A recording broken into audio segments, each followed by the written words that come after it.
PowerPoint presentation on external factors looks at business issues. This is the first of the three lots of business issues that we're going to look at here. The first one is social responsibility and ethics.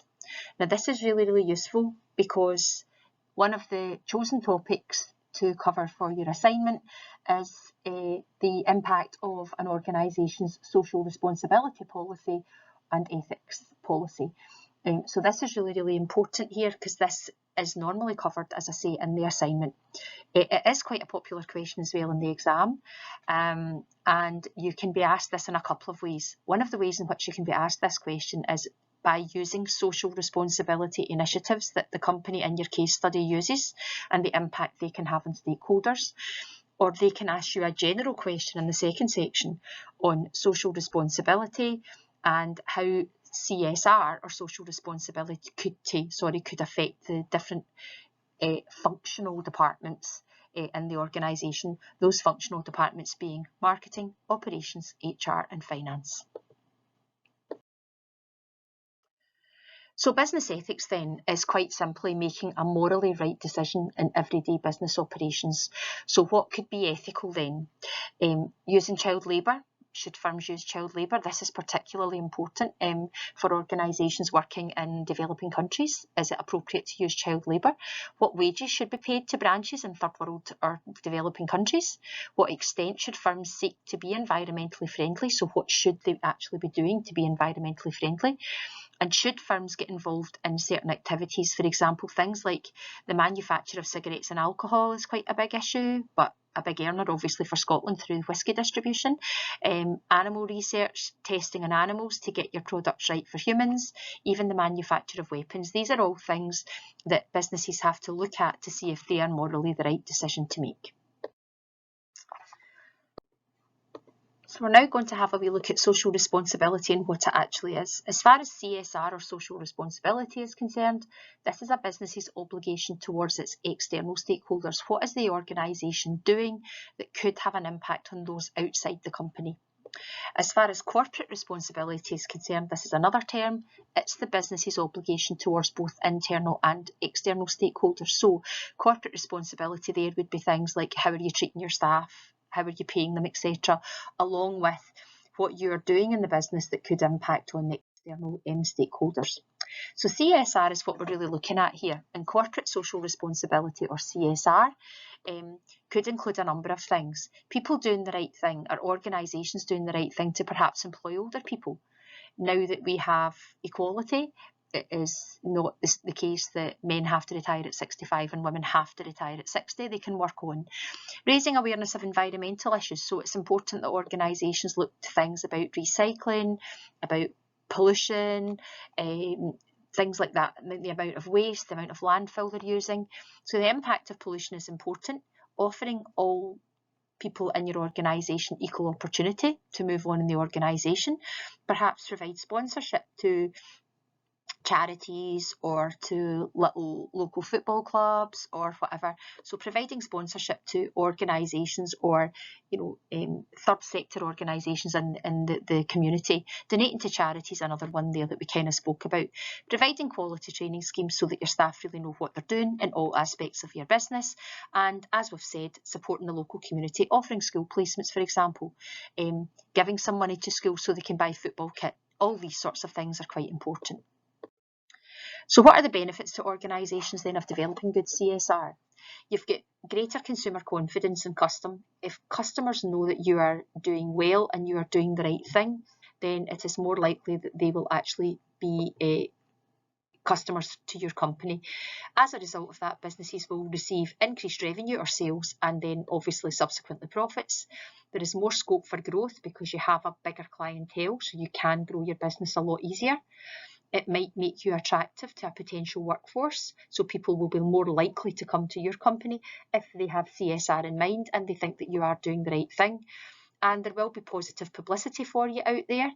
And of course, greater marketing opportunities, because as you market your company, you can market the fact that you are actually a company that favours CSR. So pressures to improve CSR then. There's legislation out there that things like health and safety, recycling, carbon emissions, etc., that are forcing businesses to improve CSR. So as far as legislation is concerned, businesses have no choice. They have to abide by any legislation that comes out regarding social responsibility. There are also pressure groups out there. For example, Greenpeace are always out to look after the environment and protect the environment, and they can pressurise governments to make decisions or pass laws that will help to protect the environment. We've also got consumer demand. If organisations are seen to not be socially responsible, then businesses might see a fall in demand because of their, as they say here, social irresponsibility, and that might mean that organisations will have to change their policy. Stakeholders also can force the hand of a company. So remember, we have internal as well as external stakeholders, but local communities can petition, as we've already said, pressure groups. You can even have your employees unhappy about it. So these things can actually force companies' hands to change their ways. Nowadays we have a increased popularity or awareness of CSR. That means that people really expect businesses to be socially responsible nowadays. And of course, there's a desire for businesses to save money through reducing packaging, using cheaper energy sources, etc. So these are all pressures that would encourage or force, in some cases, a company to improve its CSR. Now, this is just a little task that's been set, going onto the internet and finding 3 businesses that have become more socially responsible and initiatives that they actually have. And as I say, this is a very, very popular topic for an assignment. I think it's quite a straightforward topic, the impact of CSR, the company's CSR policy, on its stakeholders. So this is actually a wee helping hand, this wee task to get you onto that. So what are the problems then of being socially responsible? It can be costly. It can be costly to implement legislation, new legislation. It can be costly to introduce recycling initiatives, things like that. It can be costly to treat your staff better. So all of these things are going to lead to increased costs and decreased profits. Organisations will also have to keep reviewing their policies to make sure that they are meeting the guidelines of CSR. And this can be quite time consuming and using up staff's time from doing other things. Organisations will be under constant scrutiny by the population, by other stakeholders, and as a result, people are really waiting for them to, in terms of this, trip up. So they've got to be careful with that too. Now, the next couple of slides are about the United Nations Framework Convention for Climate Change, and we call them the UNFCCC. They were created in 1992 with the intention of speaking with one voice internationally and trying to agree on tackling climate change. 196 countries have joined the international treaty, this UNFCCC, and negotiations tend to focus on 4 key areas: how strategies they can adopt to improve climate change; finance, how are they going to gather finance to enable action on mitigation and adaptation, as in companies actually trying to adapt to saving the climate; a reduction of greenhouse gas emissions, so trying to reduce greenhouse gas emissions, and developing technology and trying to transfer to green methods of working. So the UK and EU have responded to key areas of this UNFCCC, and they have decided that, bearing in mind that the UK is no longer part of the EU, they still have these key areas in mind. So delivering on the targets via the Climate Change Act, and it was introduced in 2008 to reduce carbon emissions by 30% by 2020 and 60% by 2050. So what that means is companies are going to have to do lots of different things to try to reduce their carbon emissions.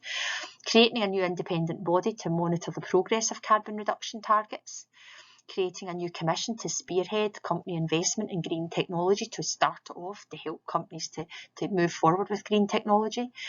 Introducing a new climate change levy, this was 2001, taxing businesses on every unit of energy they use in an effort to encourage greater efficiency of use. So obviously they're not taxed as much if they don't use as much energy.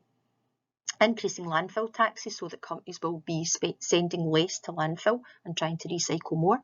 Implementing recycling legislation, placing more responsibility on manufacturers for collecting, dismantling and disposing of electrical goods that they sell to consumers. So I was just going to say there, but it says it here, such as washing machines, TVs, computers, when they reach the end of their useful life. So what they can do is they can perhaps recycle them. Someone might buy these over and they might actually try to revamp them and create, create a new product from them. They could actually strip them of parts, etc. So a lot of manufacturers or a lot of companies now, when you buy a new washing machine, they'll take your old one from you.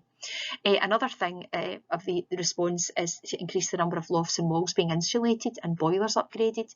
And what the British government have certainly done over recent years is give households grants to be able to insulate their houses a bit better, to save energy and to upgrade boilers, because it's a known fact that older boilers tend to use more energy, and including moves to low carbon heat such as ultra efficient heat pumps.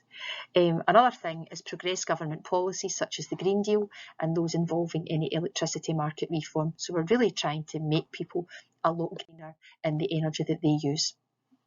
As far as the UK itself is concerned, they're going to be looking at new production methods to use less fuel and produce less emissions.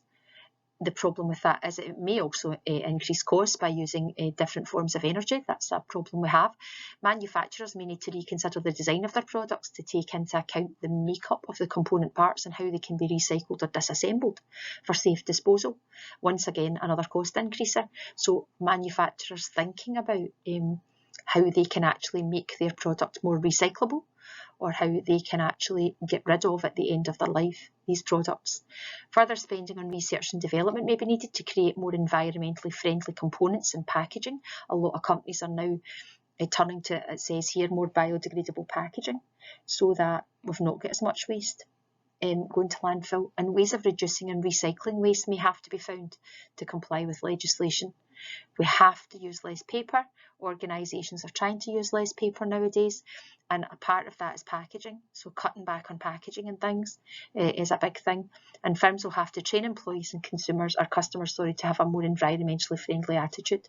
So trying to get people to recycle, trying to get people to recycle clothes, recycle packaging, all these sorts of things.